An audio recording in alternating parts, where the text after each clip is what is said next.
In the water I struggled and choked, only to find that my ankle was tangled in a rope attached to a corpse with hollow eyes staring at me. My heart raced and in the panic I nearly forgot to breathe. Willow Lake Rose. Don't forget to pack your towel. My mother shouted from the kitchen as I grabbed the keys to my Jeep. I already grabbed one. I fired back, opening the door. Love you.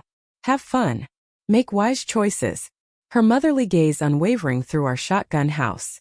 Yes, Mom. My tone is of annoyance for the fact she says that every time I leave the house. Closing the door behind me, I threw my duffel bag over my shoulder. Hustling to my blue Jeep, I tossed my bag to the passenger side. I slid my keys into the ignition with a slight turn. My baby, she started to purr. Jeep Jane is her name. This old girl has been amazing to me and I try to do the same for her. Changing her oil when it's needed, fixing all her little aches and breaks when she goes awry. I have had her since I was 14, my early birthday present. She was such a good deal my parents couldn't pass her up. Jane is a 1985 CJ7, previously owned by an older couple who barely used her, after redoing her. My pretty blue girl she is. My dad taught me all I needed to know about her. How the engine works, how to change a tire or the windshield wipers.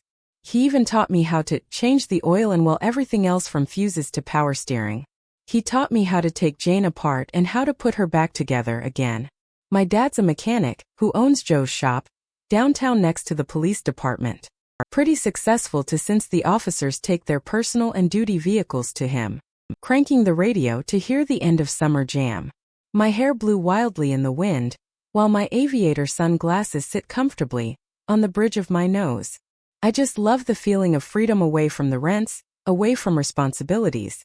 Just away from it all, just Jane and the road. Pulling into my friend Dina's house, who lives just outside of town.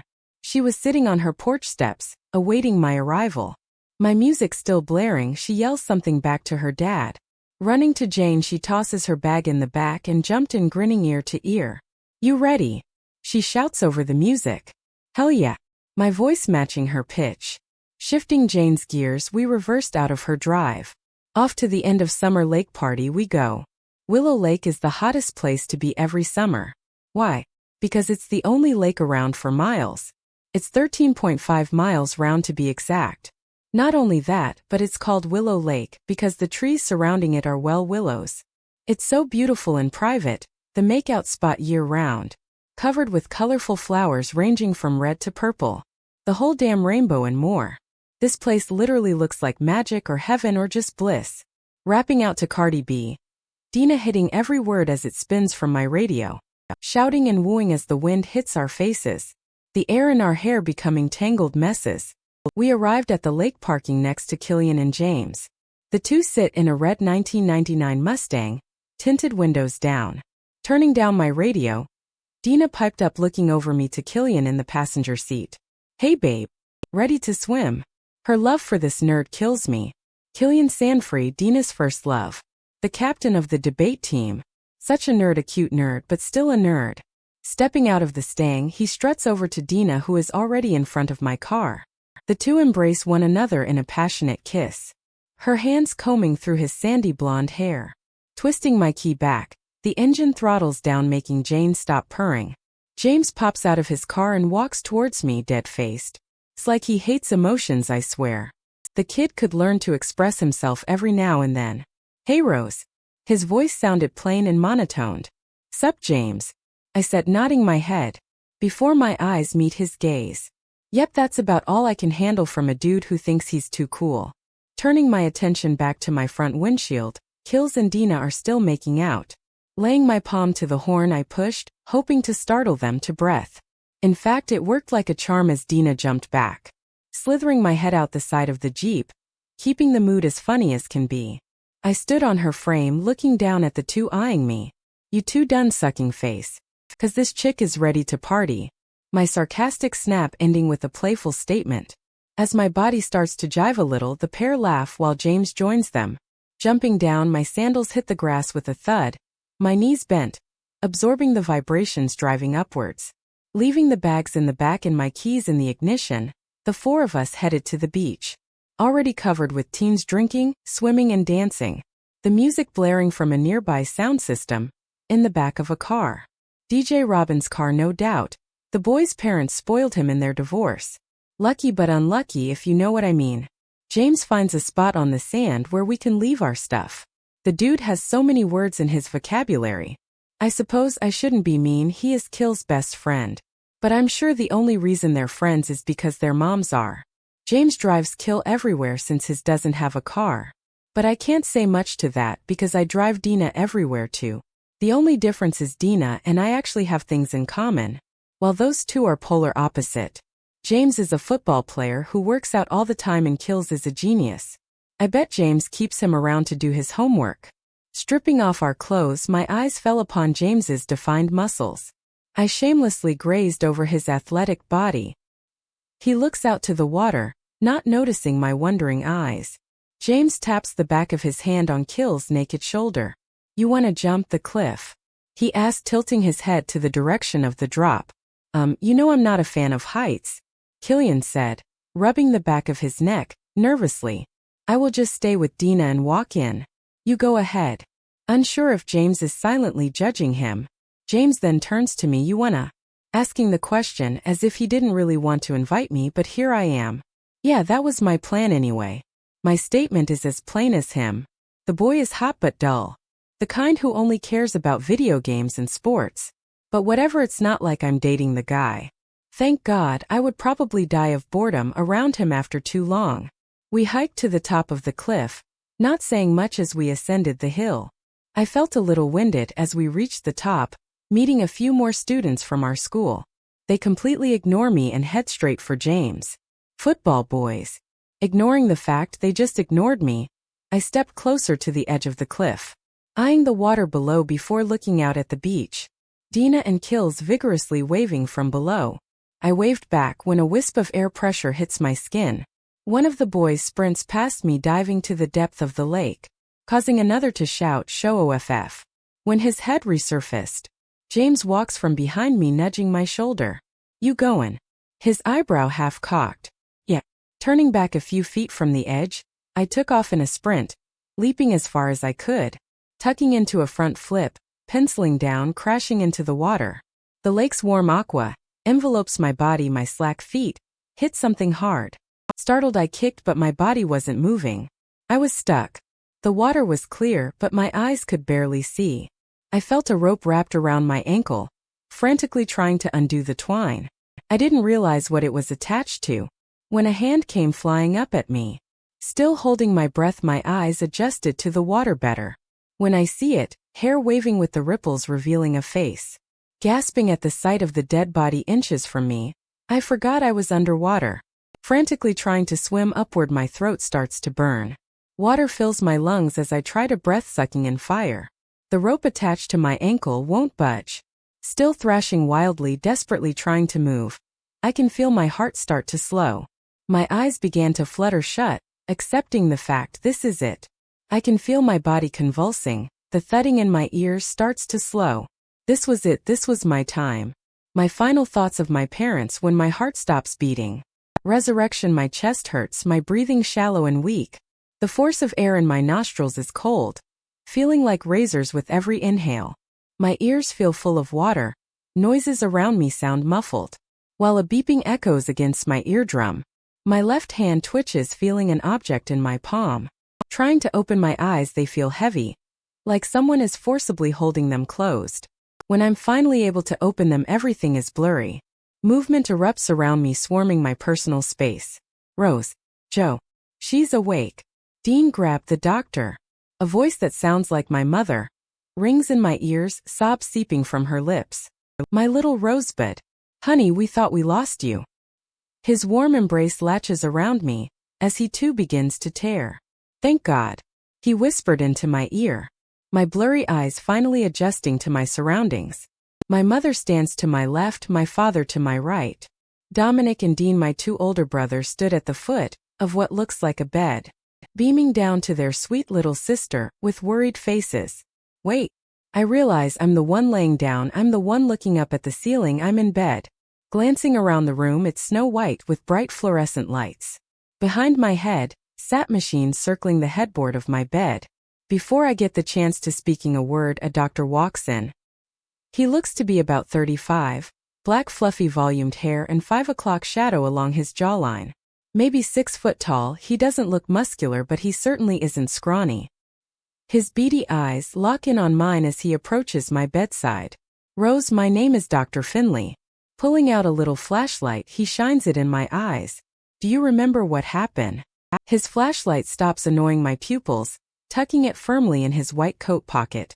Opening my mouth to speak, my throat feels dry and hoarse. Coughs invade my speech, trying to mutter the word yes. I remember jumping and my foot got stuck. What did my foot get stuck to? Kenda. My voice rasped from the water trauma. "Well, Rose, you died. You drowned after jumping into Lake Willow. Do you remember that?" This doctor was very straightforward. Didn't give a shit about my feelings. Like, dude, you just told me I died, let me process that. Wide-eyed, I stare at the forward doctor, flabbergasted at his statement. "I died." I crocked out my confusion. "Yes, Rose. You were dead for 5 minutes and 57 seconds to be exact. Do you remember what happened?" Fact throwing won't soften the blow, dude. No. I felt so confused, unsure of what's happening around me, trying to remember my death. The doctor turned to my parents, informing them of the post-traumatic stress I'm experiencing. "She will have to take it slow," he expressed before I tuned him out. They continued to talk as if I'm not there. A little irritated, he wrote me off. My brothers stand where my mother once was, both of them taking hold of my hand and squeezing. 3 little squeezes press against my fingers. Our sibling secret code for "I love you." My hand tries to reciprocate the motion, but instead feels like 3 wiggling fingers, slowly pulsing up and down. My brother's eyes swell with tears glistening, but not a single tear fell over either of their cheeks. Holding strong while my parents did the opposite. Not a single word is spoken between the 3 of us. Just a sibling communication, expressed through our touch, unspoken words. The hurt they felt when I died plastered all over their faces. Dear. Finley includes my brothers in the conversation with my parents. My attention turned to him as well. Rose is going to need time and patience. Right now she is weak from her body shutting down, but the more she moves she will feel better. Her memory will gradually come back. Everything will just take some time. He looked at me with a quizzical expression. Rose's brain went without oxygen for 4 to 6 minutes, meaning there might be brain damage. Best to keep a close eye on her in the upcoming days. His diagnoses and instruction left me feeling lost, as if aimlessly floating in uncharted waters. His cold eyes looked at me with pity I did not want nor need. His words angered me but also scared me. However, his fake sense of sympathy may fool my parents but not me. It's like he has a dark aura around him, like a shadow leeching all his bad juju. I can feel it, his black heart. For now we need to get her some food and make sure she is hydrated. Now that she is awake, we will start the 24-hour observation. When the time is finished, if there are no problems within that time, she will be free to go home. Nurse Jasmine will be taking over for me. If you have any questions or concerns, please call me. My parents nod, accepting everything Dr.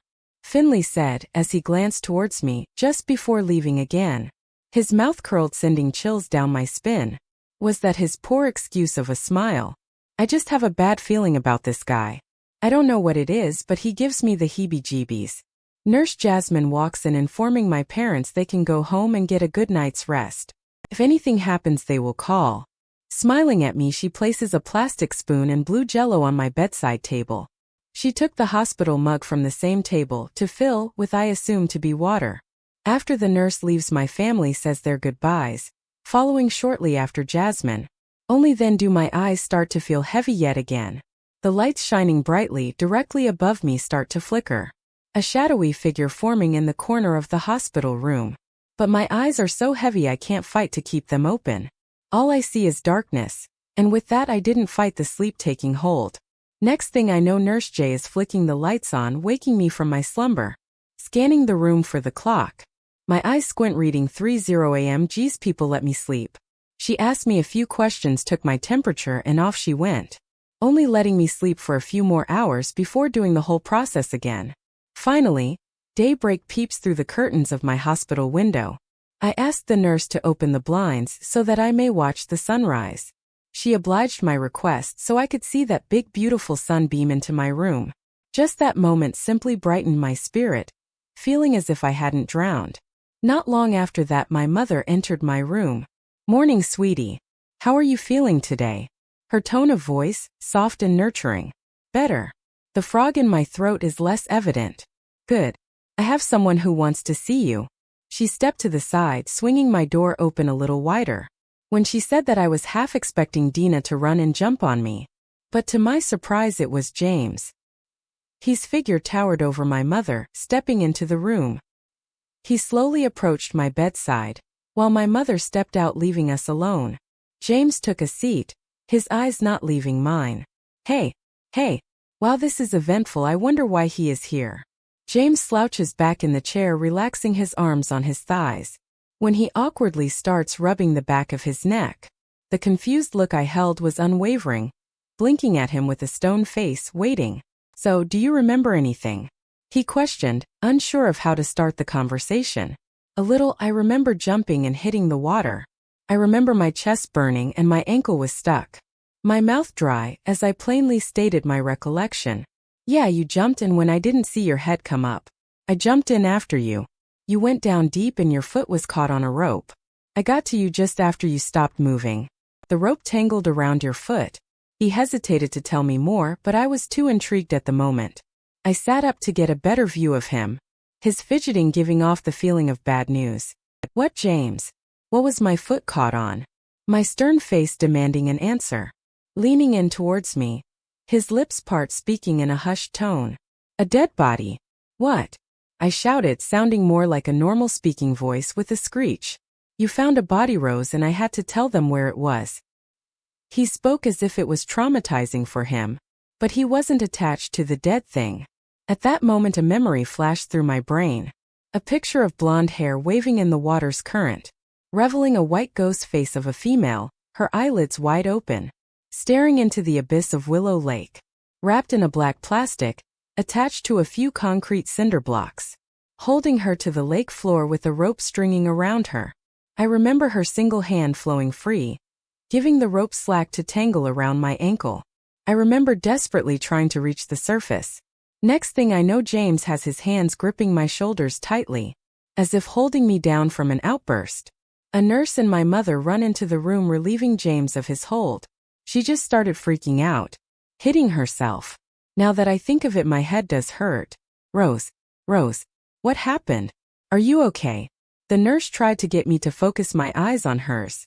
I remember the words falling from my lips as if it was a secret. "I remember the incident." James POV. Rose and Dina pull up and park next to my Mustang. The blue Jeep shimmers like the lake water ricocheting the sun. Beautiful in every way, just like her driver. Rose slips her shades up, holding her wild black beach curls as if it was a headband. Her cut-off t-shirt reveals her perfectly sculpted body, cut from collar to hem. Her luscious long legs, toned while she stands at the edge of her Jeep. I can't help staring at her in awe. "Keep it together," I tell myself. Rose lays on her horn, knocking me out of my admiring gaze. "You too done sucking face? 'Cause this chick is ready to party." Her witty banter sends a smirk to my lips. Laughter fills the air as she starts to sway her delicious hips. The four of us make our way to the beach, but I can't keep my eyes off her. I wonder if she's into me. I mean, I would be lucky to have a sassy girl like her as my girl. She's strong, athletic, wild, and smart. If only she knew just how amazing she is. My feet hit the hot sand when my eyes find the only empty spot on the beach. Signaling the other three to that spot, we all start to disrobe, leaving us in our suits. Shamelessly taking a peek at Rose when she wasn't looking. Her body is beyond attractive in every way imaginable. "You want to jump the cliff?" I asked Killian, tipping my head to the direction of the drop. You know I'm not a fan of heights." He rubbed the back of his neck nervously. "I'll just stay with Dina and walk in. You go ahead." Poor guy has too many fears. That's basically how we became best friends. From his first bully to best buds, he always knew I would protect him. Shifting my weight, I awkwardly turn to Rose. "You wanna?" I suggest, secretly hoping she says yes. "Yeah, that was my plan anyway." She seemed repulsed by me or my question, I couldn't tell which.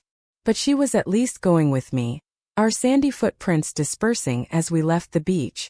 Making our way to the cliff, I let Rose slightly walk in front of me, for the best view of the beach. The hike to the top isn't easy, but not enough to break a sweat. Loud hollers erupt ahead, signaling that we're close to the top. Rose's hazel eyes look back at me, her chest heaving from the hike. The lake became visible as we ascended to the top. When my boys spot me running full speed, tackling me to the ground, my team and brothers for life. Turning my attention back to Rose, I would love nothing more than to jump with her hand in hand. She stands at the cliff waving. "You going?" I asked with a light smile and teasingly cocking my eyebrow, in an attempt to flirt. "Yeah." She rapidly fired, suggesting she didn't catch it. She turns around, distancing herself from the edge, then turning back, looking at the drop. Without hesitation she sprint full speed, leaping with grace. Her long legs curling into the air, tucking into a somersault. She plunged into the water, feet first, her entrance leaving small ripples across the water. Looking out to the beach, I spotted Killian, rubbing sunscreen on Dina's shoulders. Someday I hope to find a woman like that. My eyes drifted back to the spot. Rose jumped in. Searching for her head in the water, I frantically start to scan the area. My eyes widened, coming to realization, she must still be underwater. Without hesitation I dove in the water after her, the cool wind hitting my face, just before connecting with the warm water. My feet furiously kicking, pushing me closer to the bottom. The deeper I swam, the darker it got. When my eyes focused, I saw Rose's body convulsing to a stop. Her left ankle held down by the rope attached to a body.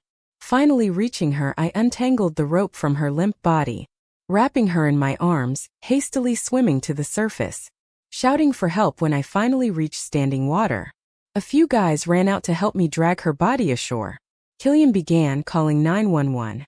Dina frantically rushed to Rose's side, while my hands start to pump her rib cage. Thankfully I took CPR last summer with my sister. I continued to pump, till I had to stop. My fingers tilted her chin up, causing her head to fall back. Sealing my lips around hers, I huffed my breath, filling her lungs with life. Moments later an ambulance was heard, but I never stopped. I pushed through my fatigue. Rose needed to live, and this was her only chance. I thrust my body forward, leaning into her harder with every push. An EMT fall to my side, relieving me of my duty. "How long has she been out?" Her voice calm.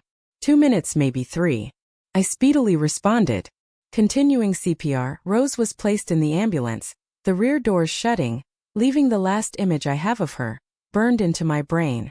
"Please don't die, Rose." "Not yet. Not before I have a chance to show you just how much you're worth." The ambulance disappears from sight, leaving the beach of teens, shocked. I lay there on my knees, worried I would never see her again. "God, don't take her from me. Please." My breath whispered to the man above. Scene of the crime. Seeing that nothing medically was wrong with me, the doctor discharged me. He looked me once over, giving me the creepy crawly feeling, and we left. Stepping out of the bed, my right ankle starts to burn. Looking down to find deep rope burns from my struggle under distress. The whole gang's here to take me home. My brothers wildly wheel me out, as my father disapprovingly reprimands them. "Be careful with my Rosebud, boys." The stern look he gave them makes their monkeying around halt. Finally reaching the outside doors of the hospital, Dominic slowly wheels me out, for the sun to kiss my bluish skin. The feeling of my summer tan starting to come back to life. My father wastes no time in bringing the Ford Explorer around to pick us up. Dean sprung to open the car door, as my mother helped me out of the wheelchair. Every muscle in my body ached, while I stood, releasing my death grip from the chair's arms. My legs wobble from the fatigue of not moving for 24 hours. As if my muscles are just being used for the first time in years. The drive home was quiet, with just the wind sweeping past the car. Suddenly remembering we passed the lake on the way home. "Dad, can we go to the lake, please?" My voice broke the deafening silence. My father's silence filled the air. His eyes found mine through the rearview mirror. "Joe, let's take her. The doctor said it could help with her memories." My mother's soft voice spoke with reason. He decides to listen, taking the next left turn. Heading into the forest from the highway, memories from that day slowly crept in. The songs blaring, birds chirping, the wind in my hair. The jolt of the car signaled its stop, and I wasted no time getting out. The place is surrounded with police cars and boats. Divers surfacing with objects only to dive down again. Sheriff Randy stood on the beach, looking out over the scene unfolding before him. Dipping my toes in the sand, another memory flashes in my head. I remember the weather, the hot sand under my feet, James awkwardly asking me to jump the cliff. When Sheriff Randy spots me, he quickly turns, approaching me. "Rose, you can't be here." His stern, commanding voice pushing me back. Randy's a young sheriff, 26, I think. Randy's parents live next door to us. I was always the annoying little girl asking to play with him. His hands grabbed my shoulders, spinning me back to the direction of the car. "Go home, Rose," he commanded. "Wait, I have to see." Trying to shake his grip, I get a glimpse of the water just below the cliff. The diver's boat anchored, floating exactly where I landed. Just a few feet away stood a light gray shadow, looking as if it's a woman in a dress. Her hair blowing in the wind, her dress flutters with ease. She looks beautiful. "Who is that?" I asked Randy, who looked out on the lake. Randy pauses, looking back towards the lake, with a bewildering expression. "Who? The divers?" "No, the woman." My face now matching his puzzled look. "Sage. Sage Spiritine." He spoke with sorrow, his lips tucking against his teeth. Taking a moment to process what he said, her face flashed in my brain. Sage, she was in my class. She was supposed to be backpacking around Europe this summer. Has she been here this whole time? I will be by later to take her statement. Randy says, his arms stretched out, passing me off to my father. "Go home. There is nothing to see here." Before dipping my head back into the car, I took a quick look over the lake. The figure, it was gone, vanished. How could something just vanish? It looked so real standing on the lake. What the hell happened to me? Am I going insane? The house was quiet when we reached home. All but the barks of our Miss Autumn welcoming the clan. I missed her so much. She is my baby girl, no matter how old she gets. This old girl is 7, but she acts like she's 2. She's our golden retriever, but instead of gold she's red, like the autumn leaves. Hence the name Autumn. Running up to greet me, she whimpers, whipping her tail back and forth, shoving her nose into my thighs. My hands brush through her soft, thick fur. "I missed you too, girl." I lovingly cooed to her, scratching the backs of her ears. This old bird wouldn't leave my side. As if she knew something was different about me, or I needed protection. I couldn't put my finger on it. Maybe she just really missed me. I wasn't able to take her on our afternoon run, the past 2 days since the incident. Curling up on the couch, she snuggled into my side. The pair of us dozed into a beautiful cuddling abyss. That is until the doorbell rang, followed by 3 loud knocks. My brothers pushed each other, sprinting down the stairs to answer the door first. When it swung open, Randy stepped inside. "Mr. and Mrs. Violence, I need to ask Rose those questions now." "Oh yes, come sit down, dear." My mother gestured to the chair across from me. I didn't bother to move from the couch, still snuggling with my Autumn. What on God's green earth more could I tell him that James hasn't already? "Rose, can you tell me what happened?" His eyes focused on me, his hand clenching a blue pin, awaiting my statement, to write on his little notepad. I jumped off the cliff, hit the bottom. My foot got tangled in the rope holding Sage down. Then I drowned. My curt response irritated him. "Rose, I know that's what James told me. I want to know what you saw down there." His patience obviously running thin. She was in a black trash-like bag. Her arm was sticking out and it touched me. It had a bracelet on it, looked gold, I think. Oh, and her blonde hair whipped with the current. I unexpectedly remembered the bracelet. What way was the current flowing? His body shifting closer to me, as if telling a secret. I must have found a clue. Well, the cliff is on the south, Sue. I thought to myself, trying to look back. What way was it going? South? East? Maybe southeast. Yes, Rose. Randy seemed very inquisitive of my answer. I think it was flowing southeast. Not completely sure, could have been east. It all went so fast. What an odd question, I thought. Hopefully that's the answer he wanted to hear. "Okay, thanks, Rose. If you remember anything else, call me. Anytime." He clicked his pen, sliding it in his shirt pocket, flipping his notepad closed and putting it into the front pocket of his pants. Randy stood to leave, shaking my father's hand, and hugged my mother. "Tell Gina and Jason we said hi," my mother said as a goodbye. Those are his parents, in case you were wondering, our next-door neighbors, who my parents would most likely see before Randy. But whatever. Sheriff Randy left, leaving my family silent once more. Everyone shifted comfortably in their seats. I guess we are all sleeping in the living room tonight. My brothers plowed on the floor. My mother was in her window seat and my father in his reclining chair. All fast asleep, dreaming of beautiful things, I hope.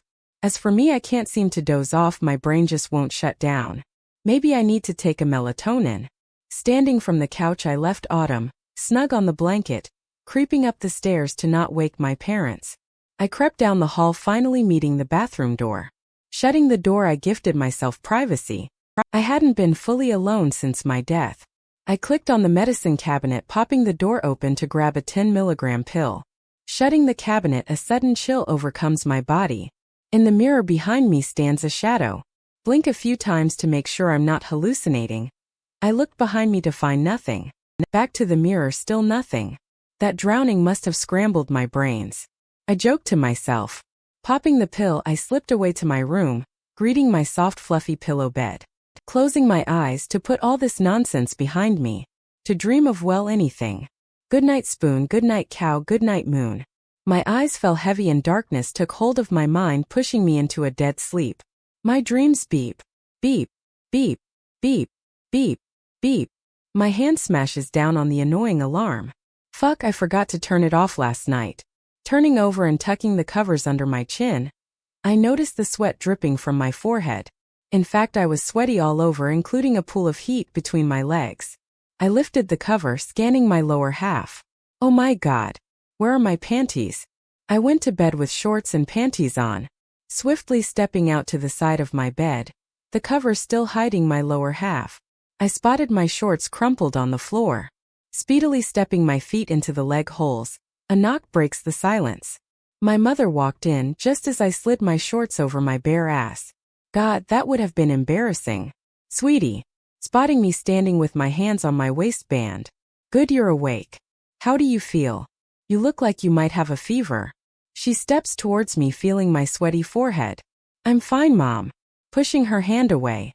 Just going to take a shower, I can still feel lake water on my skin. Sidestepping past her, on my way out of the bedroom. Good idea, honey. You are starting to smell. She smiles widely at me. Mom. I couldn't help but giggle back as she joins in with a chuckle. Rose, when you're done, Dina wants to see you. She informed me, since I can't remember the last time I saw my phone. Wait, where's my Jeep? Mom, where is Jane? Expressing my concern for my baby. Dina has her. She must have driven Jane from the lake. I think my phone is in my bag. Can you tell Dina to head here now? I will be out of the shower in 15. Thanks, Mom. I asked, scurrying to the bathroom, shutting the door and locking that bitch. Don't need my mom or the 3 other males barging in. Stripping my clothes and jumping into the hot, steamy water. I washed off all the dirt and grime from the past 2 days. Finding a bit of moss tangled in my hair. Feels so good to be clean. Pushing my face under the water, my body involuntarily jolts, sending me flying to the back of the shower. Slamming into the wall and sliding down. Tears erupt from my eyes, my hands flailing around to grab a hold of anything around me. Sending shampoo and body wash flying.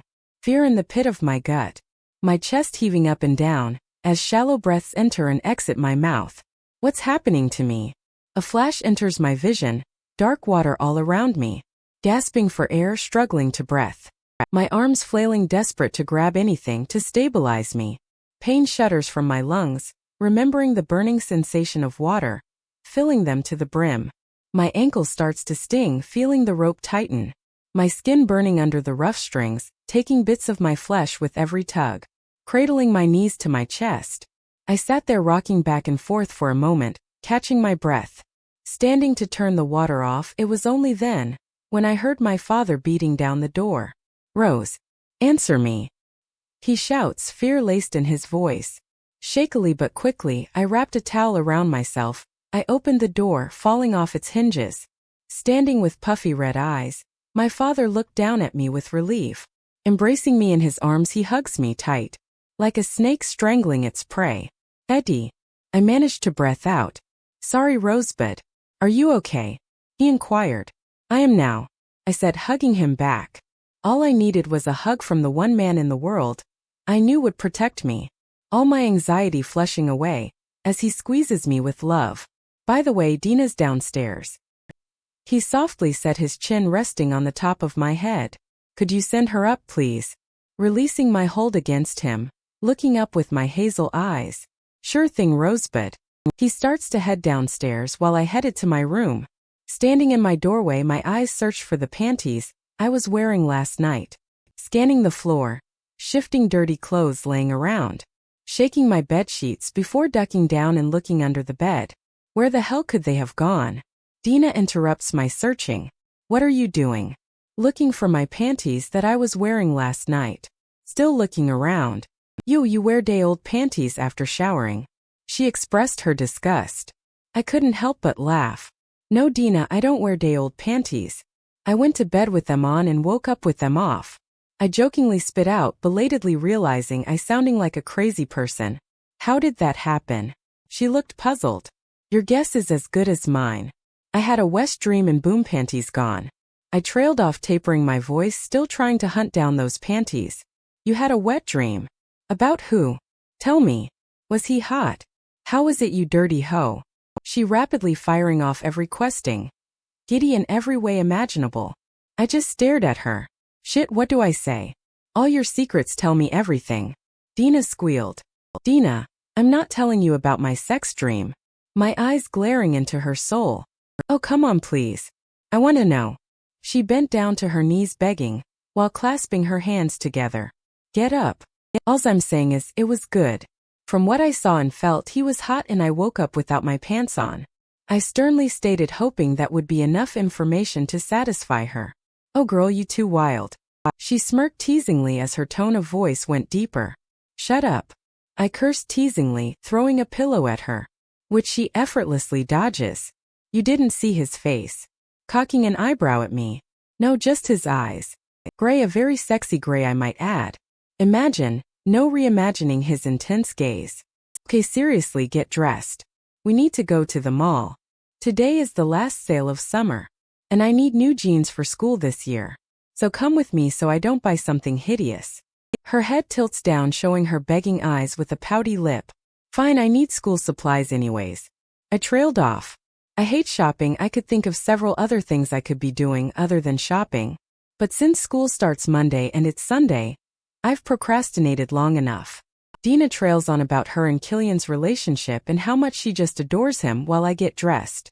Yes, I got dressed in front of her. It's not like we have different body parts. And we certainly don't stare at one another while putting on or taking off clothes. It's a girl thing. Haven't you ever wondered why girls go to the bathroom together? It's because we don't give a shit. We all have the same hoo-ha. Anyway, back to reality.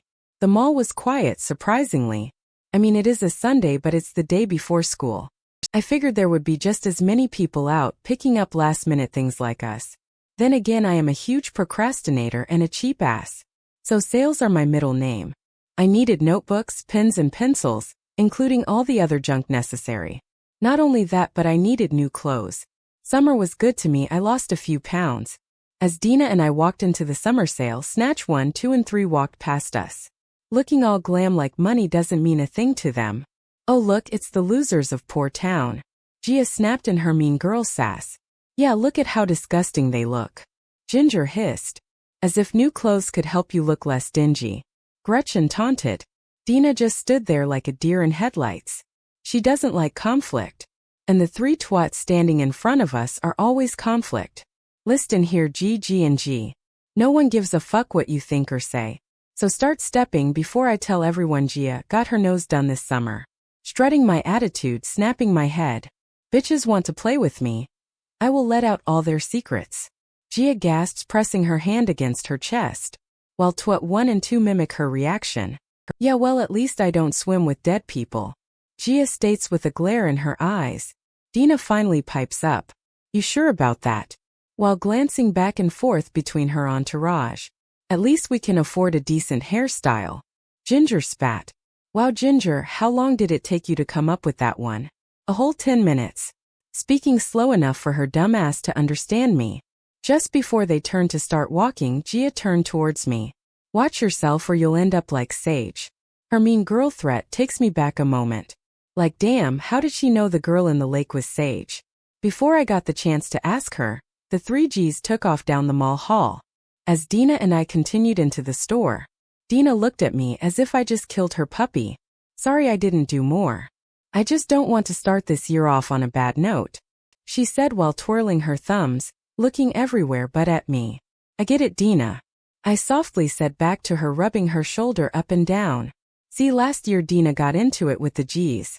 It got so bad that they hacked her phone, stole photos and printed out pages of her virtual diary, plastering them everywhere through the school. They also emailed and forwarded text to everyone in their contacts. Dina had to leave school for like 3 months. She almost committed suicide because of those stupid bullies. If it wasn't for Killian finding Dina, she wouldn't be here today. That's one of the reasons I love Killian so much. He has always been there for Dina when I couldn't be. The whole day before she tried to commit suicide, we talked for hours. She didn't once give me an inkling she was going to do it. Unluckily, Killian just decided to go check up on her. Dina was alone and her parents were out. What a perfect time to destroy yourself. Trying on a pair of skinny jeans, looking in the fitting room mirror. My butt looks good, giving myself the winky face, slipping that tongue out. I haven't felt this confident in a long time. That feeling you get when everything you put on looks great. Let me see. Dina shrieks. Opening the dressing room door, I stuck my left leg out from behind the door, slow and sexy, keeping the rest of my body hidden, while my fingers fan around the door. Peeking my head around the corner, do you like the show? I teased. Girl, you look hot. You should get that outfit. Her expression of shock and amazement. You think? Doesn't look too girly for me. Scanning my body up and down. Wearing dark blue skinny jeans and a hunter green lace dress top. No, you look hot. You should wear that for the first day of school. Repeating herself about the hot remark. Makes me feel good. What are besties for if not to raise you up? Okay, you sold me on it. I smiled back at her, brushing my black beach curls from my face. We paid then left. The ride home was like every other time. Fun, wild and out of control like normal. The day seemed to pass quickly, I guess since it was the last day of summer. The sun was setting and my eyes were getting heavy. I got my bag ready for school and set my clothes out. Tomorrow morning is going to come quite early. Why? Because I'm used to sleeping in and I have to get up at 6:30 am. With that I plunged my phone in, set my alarm and fell fast asleep. Excited for a new beginning. First day back, love you mom and dad. I'll see you tonight. Heading out the door to Jeep Jane, I stopped to glance at myself in the mirror. I look cute in this outfit. It's not exactly me, but hey, it's a new year. My long black curly hair bounced with every step and a little makeup to sharpen my look. I do look much girlier than normal. How did I let Dina talk me into this shirt? Speaking of Dina, I need to hurry and pick her up before we are late. Shutting the door tight behind me, I hurriedly walked to Jane. Tossing my bag in the back, I hopped up into my seat and put the keys in the ignition to hear my Jane purr. And boy does she purr, I tell you, I will never get over her sound. With the breeze in my hair and the sun midway in the sky, I can just feel today is going to be a good day. A new beginning to put my almost death behind me, to move forward and push the limits of my life. And what a better way to do that than start fresh on the first day of school.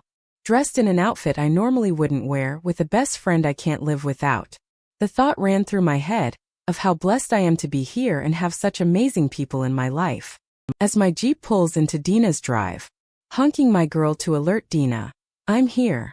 Before I could honk again, Dina dashes out the door, leaving it open for her mother to close. She jumps up into the seat, with her bag across her chest. Well, what are we waiting for? We're going to be late. She frets, out of breath. I can't help but giggle at her. I mean, we have plenty of time, but being late to Dina is 30 minutes early for everyone else. Chill, Gimasib. We will get there, I promise. I said playfully, rolling my eyes at her. Pulling out of her drive, Dina's mom hollers out the door. Only I couldn't hear what she said because Dina had already cranked the music. Driving off, I turned the music down to ask Dina my question. What was all that about? My right eyebrow raised, expressing my confusion. It's nothing, just my mom being naggy like always. She sassed, as if directing her statement directly to her mother. You sure? It's nothing else. Trying to coax her into spilling. My eyes giving her the you can tell me anything look. But she decided to keep it to herself, prompting me to turn my eyes back to the road. Shit. My scream deafening as my car starts to swerve uncontrollably. A female white figure stood in the middle of the road. Only instead of looking through her, I was looking at her. She wasn't lucid to me but beautiful. Her light shined brightly, almost blinding me.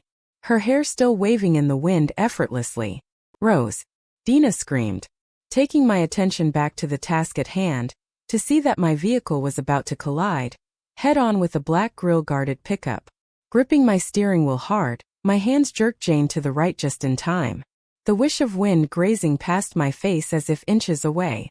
The truck continued on its straight path while I, still swerving, managed to straighten Jane out. Rose, what the hell was that? Dina screamed at me, fear still making her voice shake. Did you see her? Clearly I wasn't going crazy, I have seen the same girl twice now. Her. I saw the fucking truck that almost crushed us. A little more anger laced with her fear. You're telling me you didn't see her? Right. My mind trying to understand what I just saw. Rose, what the hell are you talking about? There was nothing there. 1 minute we are talking and the next you're screaming and swerving the car recklessly. Her hand placed on her heart as if that would help bring her heart rate down, while mine was as steady as can be. Like I said before, I'm an adrenaline junkie. It takes a lot to get me going and this doesn't do it for me. But what I can't shake is Sheriff Randy couldn't see her at the lake and Dina couldn't see her on the road. I seeing things that others can't. Is my mind playing tricks on me? The doctor said I would have a memory lapse, so yeah, maybe that's it. My mind is just remembering a cloud-like girl. But how do I explain seeing dark auras? The day in the hospital, I noticed how the doctor had darkness surround him. I also saw that shadowed figure in the corner of my room. And sure, I've had wet dreams before, but none that seemed so real. Something is happening to me and I don't know what it is. Soon enough I recovered from what Dina called my panic attack. Pulling into the high school parking lot, with our music blaring. The parking lot is packed with students all doing the same. Talking, walking and just plain goofing around. We all call it, the lot. I know. Really fancy title, but for some reason it stuck. Everyone from old to young knows about this place, because it's the spot to be during the school year. You want to smoke, you go to the lot. You want to hook up, you go to the lot. You want to just meet up with your friends and hang out, you go to the lot. The thing about it that everyone loves so much is there's a water fountain just out front. A nice sized one too, if I do say so myself. It's the cool kid spot, meaning all the fancy cars parked next to it. My Jane sure is pretty, but she isn't what is acceptable to be considered cool. All the rich moms and dads buy their kids the best of the best. Newest models ranging from trucks, cars and SUVs. I'm pretty sure they just lease them because they get new cars every 6 months. But enough about them. Everyone hates them, but they all seem to want to be them. Not me. Parking Jane in the middle of the lot, I quickly switched the key, effectively shutting Jane off. When I turned to Dina, an apologetic look on my face. Dina, I'm sorry about earlier. I promise you I will make it up to you. This year is a new year and it is going to be epic. I said, now smiling, and in return Dina smiled back. You bet your ass I'm going to collect. She playfully sassed back, smirking deviously. Grabbing our bags from the back, we started walking through the lot, smiling and waving at the many friends and acquaintances we have. On the first day of school, everyone is all overjoyed and happy to see everyone. Dies down after a few weeks, so you have to suck up all the nice cheer while it lasts. Just before taking the first step back into the school, I stopped to take a deep breath and exhaled to calm my nerves. Fingers crossed this year is going to be the best yet. Dina swings one of the double doors open. The air conditioning sends chills down my body. Goosebumps begin to rise until my body adapts to the cold. The feeling of confidence in the air as Dina and I walk to the office for our locker assimilates. I really hope I get the locker next to the science lab. She prayed to the locker gods, looking up to the white ceiling. Well, I'm just hoping I get the one next to the boys' locker room. Taking a deep breath to sigh, daydreaming about all the cute boys. But the smell. Dina's expression was one of disgust, her brows furrowed at me. I couldn't help but giggle. She doesn't get it, I'm an athletic girl. I like to rock climb, swim, dance and run. But she especially doesn't get it because she is in love with a nerd. Her eyes are only for him. That's cool and all, but I'm still available and I'm still a virgin. So, I like to look at all the sexy sweaty boys. What can I say? It's a sporty girl thing. Good morning, Rose. Good morning, Dina. How was your summer? Tammy, the school receptionist, asked, smiling her famous smile. Dina and I both said good at the same time, then giggled a little. We have always been on the same wavelength. How was your summer, Tammy? I said, beaming a smile back. Oh, it was wonderful, dear. Long nights, hot days and water at the lake. What more could you ask for? Her peppy attitude is how she got this job, no doubt. Tammy knows anyone and everyone at this school. She hands us our locker assignment, before sitting back down in front of her desk to start typing. Thank you, Tammy. I smiled. Yeah, thanks, Tam. Dina cheered back. Her and Tammy were good friends. Well, their mothers were good friends. Tammy would always let Dina stay late in the lab, and would lock up after she left. That kind of trust isn't given, it's earned. Just before walking out of the office door, Tammy hollered for us to stop. She came around her desk, placing a hand on my shoulder. Rose, if you ever need to talk, I'm always here for you. Her hand rubbing up and down my shoulder. Her soft voice is filled with sincerity. Thanks, Tammy. A half-line smile played across my face. She was obviously hinting at the lake incident. Dina looked at me excited and scared, all at the same time, as we walked out of the office into the crowded hall. You ready? Her eyebrows rising for exaggeration. I'm ready, I plainly stated. Ripping our envelopes open, I pulled out the little paper, saying locker 1106. What did you get? I asked Dina, still reading her numbers. 1357. Hey, isn't that by the science lab? Lucky bitch getting what she wished for. Sure is. She whispered, a squeal from the excitement. Who knew a locker would make this girl the happiest I've seen all summer? She really is a nerd. I chuckled to myself.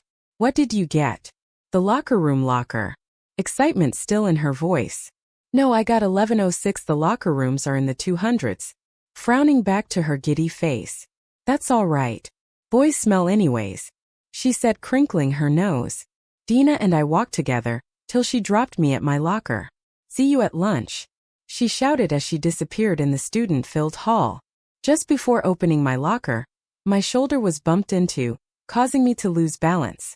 Preparing for the impact of my butt hitting the floor, two hands swoop around my waist, catching my fall. Strong hands hoisted me up to my feet once again. Sorry, he said. I didn't mean to. I'm just lost. His black hair just covered the tops of his ears. One brow visible from his hair hanging over his face, and his eyes. I have seen those eyes before. So beautiful they swallow you whole. Gray like a thunderous cloud, calm but a hint of wild.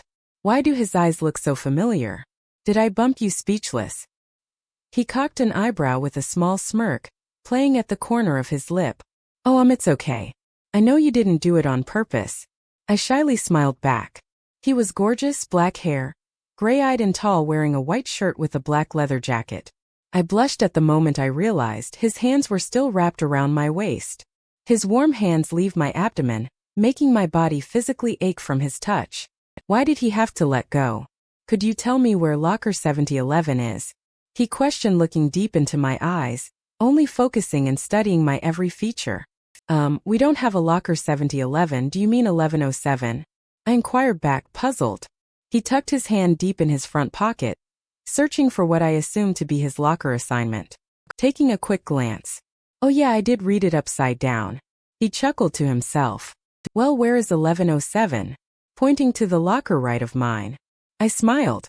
It's this one. Thanks. He paused, waiting for me to fill in the blank. Rose. I smiled. He looks so dreamy and he's locker buddies with me. How lucky could I get? This year is going to be epic. My stomach filling with butterflies.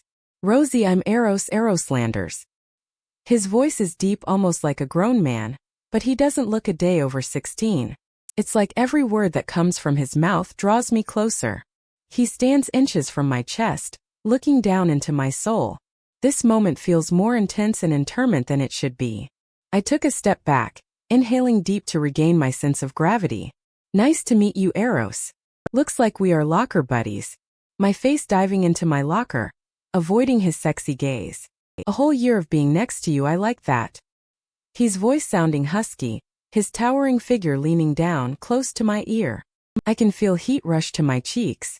Shit, I don't want him to know I like him. I just met him. Calm down, play it cool. Consider yourself lucky. I sass flirtatiously back. Oh, I do. His voice slow and drawn out, husky and deep. God, he says 3 words and I'm drooling. The next thing I know, I looked over and he's gone. Please tell me I didn't just imagine him. I mentally palmed my face. Girl, get it together. Grabbing my class schedule placed on top of the books already in my locker, I grabbed my first book and headed off to class. Great, I get to start my day with math. Kill me. First day back to the bell sounds, as students rush into class, filling the empty seats. Take your seats, class. Mr. Herzberg said while writing an equation on the smartboard. Today we are going to refresh our minds from the summer sun dumb days. He plainly stated while the class chuckled. Mr. Herzberg is a middle-aged man with a clean-shaved face, light brown hair, and he always wears a sweater vest. The light above me starts to twitch, distracting me from the rest of his welcome back speech. You'd think with all these students they would be able to afford light bulbs. My first few classes for the day were boring as expected, math and English followed by Spanish. No me gusta la escuela. I don't ever recommend taking an English class, and then walking into Spanish class, 2 minutes later. What a headache. Not only that, but my English teacher decided it was a good idea to assign us a written 4-page paper. Her name is Mrs. Means, but everyone calls her Miss Mean. You never walk out of her class without homework. Her assignment is for us to explain how our summer went and how we changed as an individual. Well, I can tell you I died and now I'm alive. I appreciate the life I had before and after death. I also appreciate my family and friends. That's what 3 sentences. And it's due in a week, before 3:15 hits on Monday. Great. I did notice, however, that Eros was in my English class.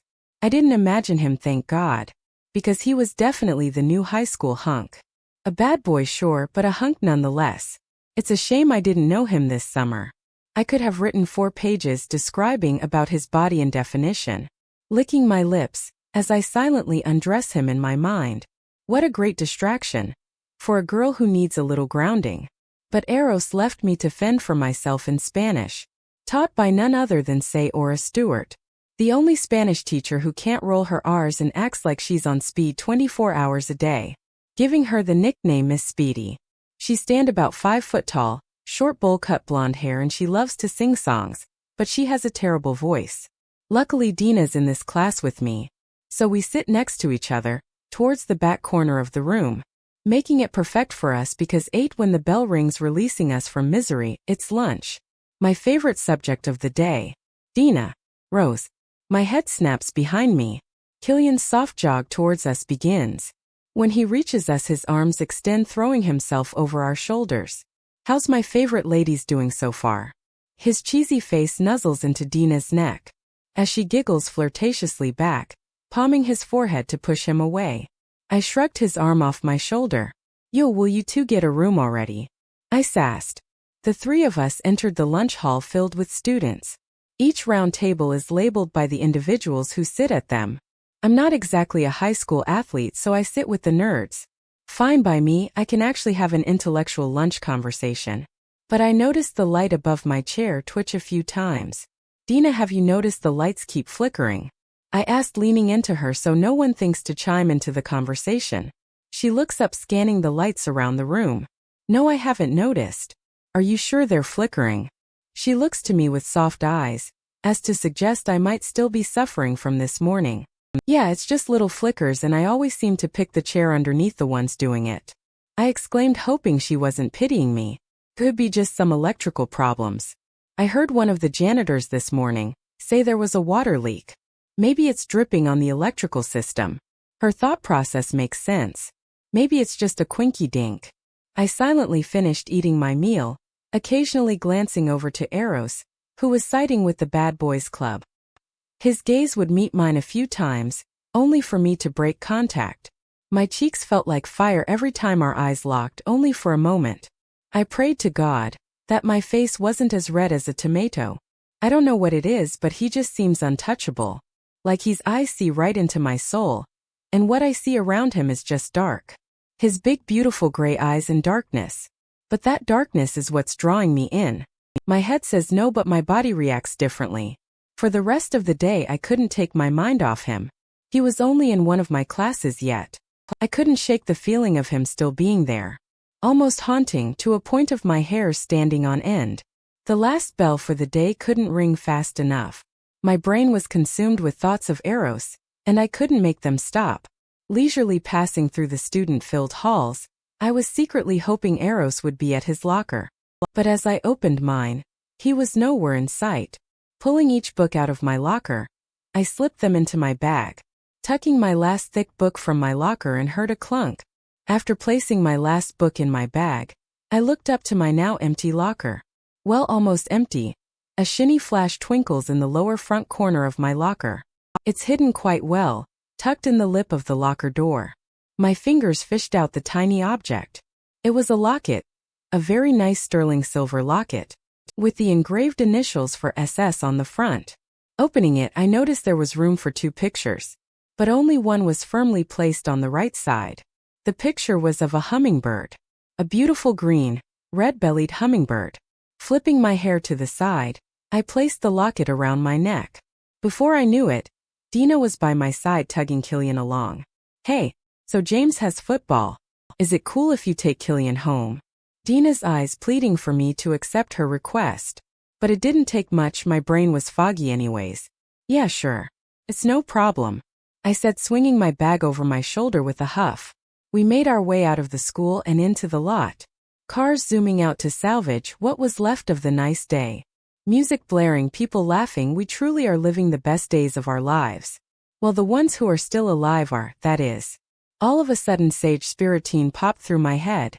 Memories of her before she was gone. The few encounters we exchanged and the many times we passed one another in the hall. Something they all had in common was the necklace around Sage's neck. It was the locket, the one thing she wore every day. How did no one notice the day she took it off? More importantly, why was it shoved in the crevice of the locker, hidden? The ride to drop off the couple was short and quiet, as Dina didn't want to run the risk of some freaking out again. So I dropped her first, then took Killian home. Receiving a thanks from the pair as they saunter away, I finally thought my day was over and I could just go home and relax. But there she was standing, her white dress blowing in the breeze. Her hair flutters like wings of a butterfly. I pulled my Jeep over, getting out as she glided to me. She truly was beautiful, alive and in death. The closer she got, the more I could see. The woman standing in front of me was Sage. An older version, but it was her. Rose. Her voice as if a whisper in the wind. Yes. I managed to spit out, my tongue as dry as the Sahara Desert. The locket. Her voice carried in the wind. It's yours, isn't it? I beckon her. She reaches her hand out, palming my chest where the locket rests.